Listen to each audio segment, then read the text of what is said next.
Back on TYT Sports, Jason and Andre here to discuss some more what-if series, and a perfect player to bring up because he was so dominant in the NCAA Tournament and March Madness is going on, Derrick Rose. Although he did miss his free throws, it was when he was taking over college basketball and eventually drafted by the Chicago Bulls and became an MVP.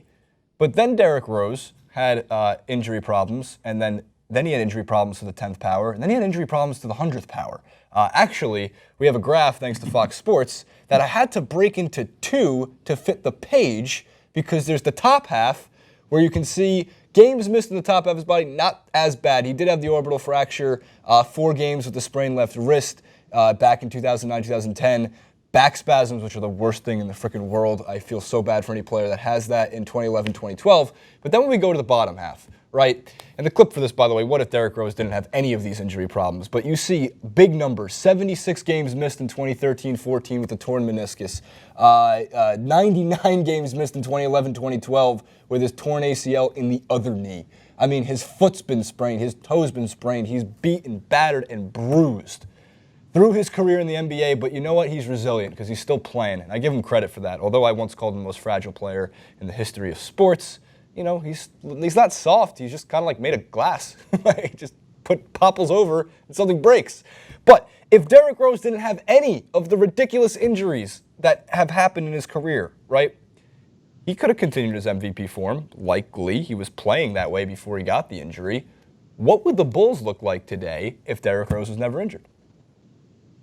Well, first of all, as far as the most fragile player in the history of sports, Greg Oden says hi. But Greg as far as Rose, and back say hi. This is this is a really interesting question to me for like a couple of reasons. You know, there's the what if angle of, you know, what if he continued at the level he was at, but there's the flip side that the level he was at was not necessarily as good, I think, as many thought it was. You know, we talk a lot about analytics, and I think we're going to talk more today about analytics. Oh, of course. But the analytics did not paint Rose as an MVP candidate in 2011, or any year, honestly.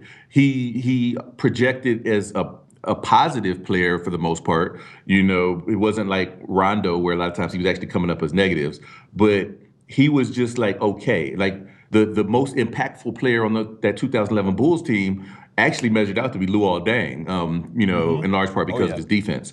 So if Rose were still, if he would not have had all those injuries, I think he'd be a better player now than he was then. The problem, I think, as far as his impact is his style of play does not match what you normally see from a high-impact point guard. Rose was more of a great driver and finisher. So maybe if he was a 2-guard in a Dwayne Wade mold, he could kind of ramp up into that huge impact. As a point guard, I think he would be like an ESPN favorite.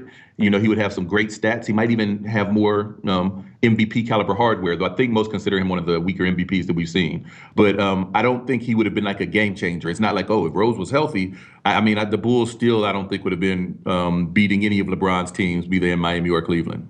Right, and I pulled up the MVP voting from 2011. If you remember, now Dwight Howard was dominating that time as well, and there was a really good case for Dwight Howard being the MVP on Orlando.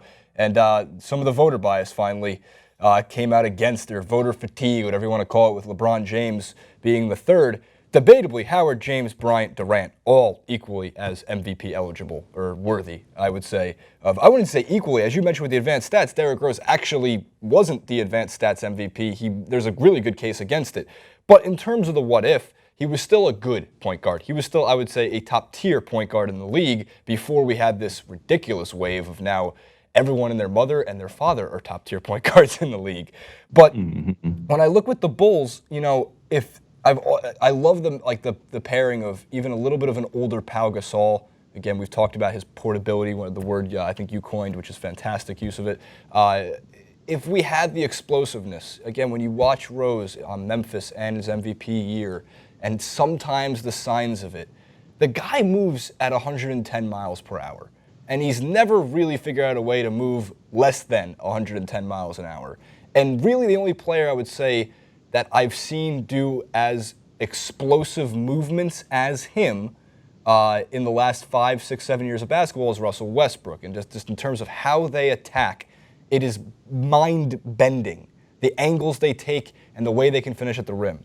So you see, I mean, the knees, man, you can't do it anymore. Sometimes it looks painful to watch Derrick Rose take a jumper because he looks like Kobe now. Mm-hmm. And he's 12 years younger than Kobe. So I want to see Derrick Rose, get healthy. I've also considered the idea, or threw out the idea at one point, I think in the last 2 years, maybe Derrick Rose should take a year off completely. Just not play the game and just rehab and put in the same amount of work and training to get back to as healthy of a point as you can. But again, he's got, more hip replacement bones and stuff than my grandmother does. So I don't know what else to do with D. Rose. And plus, the thing with Rose is that his explosiveness is his best quality. It's the reason why he's special. So it's not like he has a fallback. Like if he took a year off and worked on his game, he would come back shooting like Steph Curry. That's never going to be him. And so when he's no longer able to play at 110 miles an hour with these crazy angles, I don't see him aging well. I don't see him staying as a savvy vet that's, still making a huge impact. I think that he needs to be able to explode. It just pains me. I loved Derrick Rose in college. I don't like that he missed his free throws in the championship game, but I loved watching Derrick Rose in college and his first few years in the league, and I hope the best for him. So everybody in the comments section, have fun down there. What if Derrick Rose, your beloved Chicago Bulls fan base, I know you're out there, the Jordan leftovers, as I call some of you, what if Derrick Rose never got injured? What if none of the 329,000 surgeries he's had occurred? And what if he continued his MVP-esque form, his top 5 player in the league-esque form, you can say, or 10, if we can debate about that one. But what if that happened? Where would the Bulls be today? The quickest thing to wrap up would be maybe Thibs gets to a championship game. That would be interesting too. But comment below, like, favorite, and subscribe. Make sure to follow Andre at Professor DRZ on Twitter and check out the Hoops Lab columns over at rotowire.com. And if you need bracket advice, go to rotowire.com as well. And at TYT Sports on Twitter for us. We'll see you next time.